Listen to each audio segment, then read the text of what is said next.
आपका स्वागत है। आज की टेक न्यूज शुरू करते हैं, लेकिन उससे पहले कल के पोल की बात करते हैं। मैंने आपसे पूछा था टिकटॉक बैन होने से क्या आपको खुशी मिली। मैंने काफी सारे अलग अलग ऑप्शंस दिया था, लेकिन 88% से ज्यादा लोगों ने कहा इतनी खुशी मुझे आज तक। हाँ, वो जानबूझ के ऑप्शन दिया था ताकि मुझे ये हरकत करने मिले। एनीवेज 4% लोग ऐसे भी है जिन्होंने कहा आई एम नॉट हैप्पी। कौन है ये लोग, कहां से आते हैं? और नहीं तो क्या भाई, क्यों करते हो ऐसे? ये डेटा भी चोरी कर रहा था अभी बीच में, आपको पता होगा ना, लोगों को बिगाड़ भी रहा है, बहुत सारे और कांड हो रहे हैं इसमें। मेहरबानी करिए बचिए इससे। और दोस्तों, आज मैंने अपलोड किया था टॉप अपकमिंग स्मार्टफोन वाला वीडियो जो जुलाई के महीने में हमें मिलेंगे। वो वीडियो आप जरूर से जाके देखना।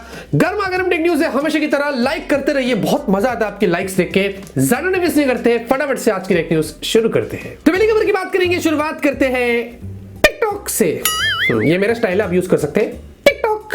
जी हाँ, जैसे कि आपको तो पता ही है 59 चाइनीज ऐप्स के साथ में टिकटॉक को भी इंडिया में बैन किया गया, तो प्ले स्टोर से भी ये गायब हो गया। उसके बाद जो लोग ने ऐप इंस्टॉल किया था वो तो भी नहीं चल रहा है। लेकिन अब दोस्तों डीओटी, डिपार्टमेंट ऑफ टेलीकम्युनिकेशंस ने आईएसपी जो इंटरनेट सर्विस प्रोवाइडर्स है उनको और जो टेलीकम्युनिकेशन है उनको भी बोल दिया है कि भाई बिल्कुल भी आपके थ्रू कोई भी टिकटॉक का ऐप इस्तेमाल नहीं कर सकता है। जी हाँ, उन पर भी उन्होंने एकदम शिकंजा को कस दिया है कि आप भी ध्यान रखिएगा कि आपके थ्रू, आपके नेटवर्क के थ्रू कोई टिकटॉक को यूज नहीं कर पाए। इससे ये पता चलता है कि डंडे के ऊपर हमने तेल लगाया, आपको पता है ना, समझा?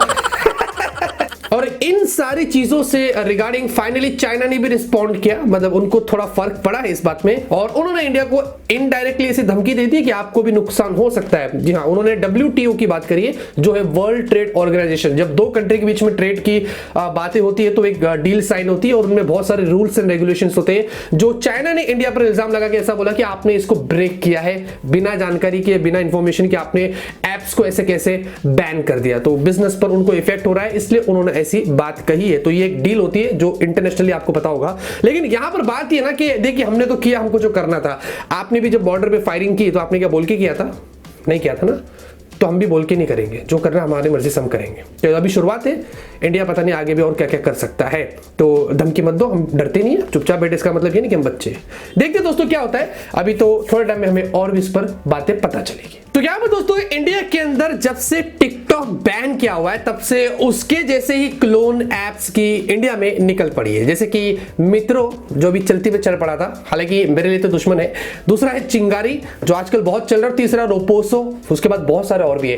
लेकिन अब इनके अंदर एक और बड़ी कंपनी एंटर कर रही है और वो है Z5। यस, Z5 को कौन नहीं जानता है, जो नेटफ्लिक्स, Amazon चल रहे हैं, वैसे Z5 भी बहुत चलता है। और आत्मनिर्भर भारत के तहत उन्होंने अनाउंस कर दिया कि हम भी ऐसी एक ऐप लेके आ रहे हैं जिसका नाम है हाईपी या हीपी, पता नहीं कैसे प्रोनाउंस होता है। और इसके बारे में ज्यादा इंफॉर्मेशन उन्होंने नहीं दिया, सिर्फ स्क्रीनशॉट शेयर कर दिया है। तो ये भी दोस्तों आ जाएगा। देखिए अभी इंडियन है जो भी जैसे भी, लेकिन मैंने पहले भी आपसे कहा था सिर्फ चाइनीज ऐप को बैन करना हमारा मकसद नहीं था, इन चीजों को भी रोकना हमारा मकसद था, क्योंकि जो चीज टिकटॉक में हो रही थी वो यहां पर भी होगी।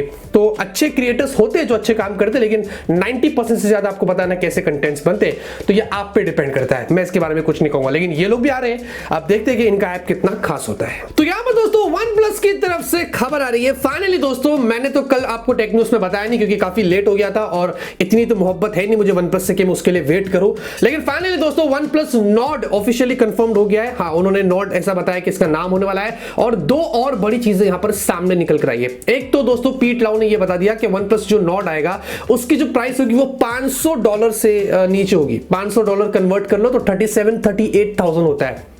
क्या फायदा, इतना दिन से हम वेट कर रहे थे कि ये फोन आएगा 25-30 हजार के बीच में होगा, लेकिन इन्होंने जो हिंट दिया इसका मतलब आपको 30,000 और 35,000 के बीच में अब ये फोन देखने को मिल सकता है। तो फिर OnePlus के अच्छे फोन पड़े हुए, OnePlus 70 है और भी बहुत सारे फोन है। हम कुछ और एक्सपेक्ट कर रहे थे। अब इसमें एक और चीज कंफर्म ये हुई कि इसमें Qualcomm Snapdragon 765G वाला प्रोसेसर होगा, जो Qualcomm ने पहले तो कंफर्म किया है कि एक 5G प्रोसेसर होगा। नाम उन्होंने नहीं बताया, लेकिन टेक रडार के थ्रू ऐसा पता चल रहा है एक्सक्लूसिवली कि इसमें Qualcomm Snapdragon 765G वाला प्रोसेसर होगा। अगर ये प्रोसेसर आप देना चाह रहे हो तो फिर 25 से 30 के बीच में रखिए, ठीक रहेगा। अगर 30 के ऊपर चले जाते हैं तो फिर तो फ्लैगशिप फोन्स ऑलरेडी अवेलेबल है। तो यहां पर मामला थोड़ा ऐसा हो गया। बस मैं एक्सपेक्ट कर रहा हूं कि कुछ अच्छी प्राइस हो और देखते हैं दोस्तों बाकी ये लोग आगे क्या करते हैं तो हमें थोड़ा टाइम में ही पता चलेगा। तो यहां पर फाइनली दोस्तों Asus ROG Phone 3 की ऑफिशियल लॉन्च डेट आ गई है। यस दोस्तों, पहले बात कर रहे थे ना कि जुलाई में लॉन्च होगा, अब डेट आ गई है 22 जुलाई को Asus ROG Phone 3 आने वाला है। फिलहाल के लिए इंडिया की डेट नहीं है, ये बाहर की है। इंडिया में भी दोस्तों आपको शायद उसी दिन देखने को मिल सकता है या 2-3 दिन बाद आप पकड़ सकते हैं। तो Asus ROG Phone 3 end of July के अंदर आने वाला है, जिसके लिए मैं बहुत एक्साइटेड हूं क्योंकि काफी पावरफुल गेमिंग फोन्स होते हैं इनके। अब ये भी देखते हैं कि क्या खास करता है। वैसे क्या लगता है दोस्तों इसके बारे में, क्या आप एक्साइटेड है? आप कमेंट करके बता सकते हैं। तो यहां पर दोस्तों मोटोरोला की तरफ से बहुत ही इंटरेस्टिंग खबर आ रही है और इवन ब्लास्ट ने तो भाई कल ट्विटर पर हल्ला बोल दिए थे। मतलब उन्होंने बहुत सारे इंफॉर्मेशन शेयर कर दी है मोटोरोला के इस अपकमिंग 5G स्मार्टफोन की। ये जो 7 जुलाई को रूमर था ना कि मोटोरोला का एक फोन आने वाला है, जो वन फ्यूजन पहले बात हो रही थी, फिर बाद में बोले एज लाइट होगा, लेकिन अब इवन ब्लास्ट ऐसा बोलते हैं कि ये होगा मोटोरोला का मोटो जी। जी हाँ, ये 5G होगा, इसमें स्नैपड्रैगन 765G वाला प्रोसेसर होगा, 90 हर्ट्ज वाली आपको इसमें जो डिस्प्ले मिलने वाली है, ऐसा भी उन्होंने बताया। 4800 mAh की बैटरी होगी, पीछे कोड कैमरा होगा, सामने डुअल सेल्फी होगी। तो ओवरऑल दोस्तों मिड रेंज फोन दिख रहा है और शायद ये आएगा 25-30 हजार के आसपास और इंडिया में हमें इसी प्राइस के आसपास देखने को मिल सकता है। अगर ये ऐसा हो जाता है तो फिर OnePlus Nord को और दूसरे जो फोन्स आएंगे इंडिया में स्नैपड्रैगन 765G के साथ में, उनको ये कड़ी टक्कर दे सकता है।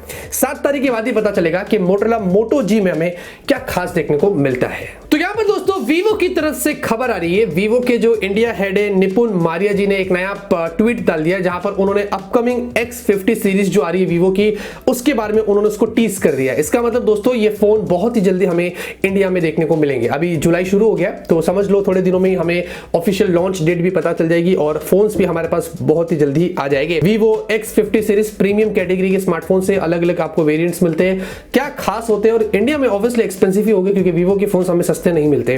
देखते दोस्तों क्या होता है, ये तो हमें आएगा तो ही पता चलेगा। तो यहां पर दोस्तों फाइनली एक आपको शॉकिंग खबर सुना देता हूं। अगर आप सैमसंग गैलेक्सी J6 और ऑन 6, हालांकि J सीरीज तो इंडिया में सैमसंग की और ऑन सीरीज तो भी नहीं चलती है, लेकिन जिन जिन लोगों ने ये फोन्स लिया था 2018 में ये लॉन्च हुए थे, उनके लिए इतनी अच्छी खबर है कि इनमें सैमसंग ने Android 10 और One UI 2 का अपडेट पुश कर दिया।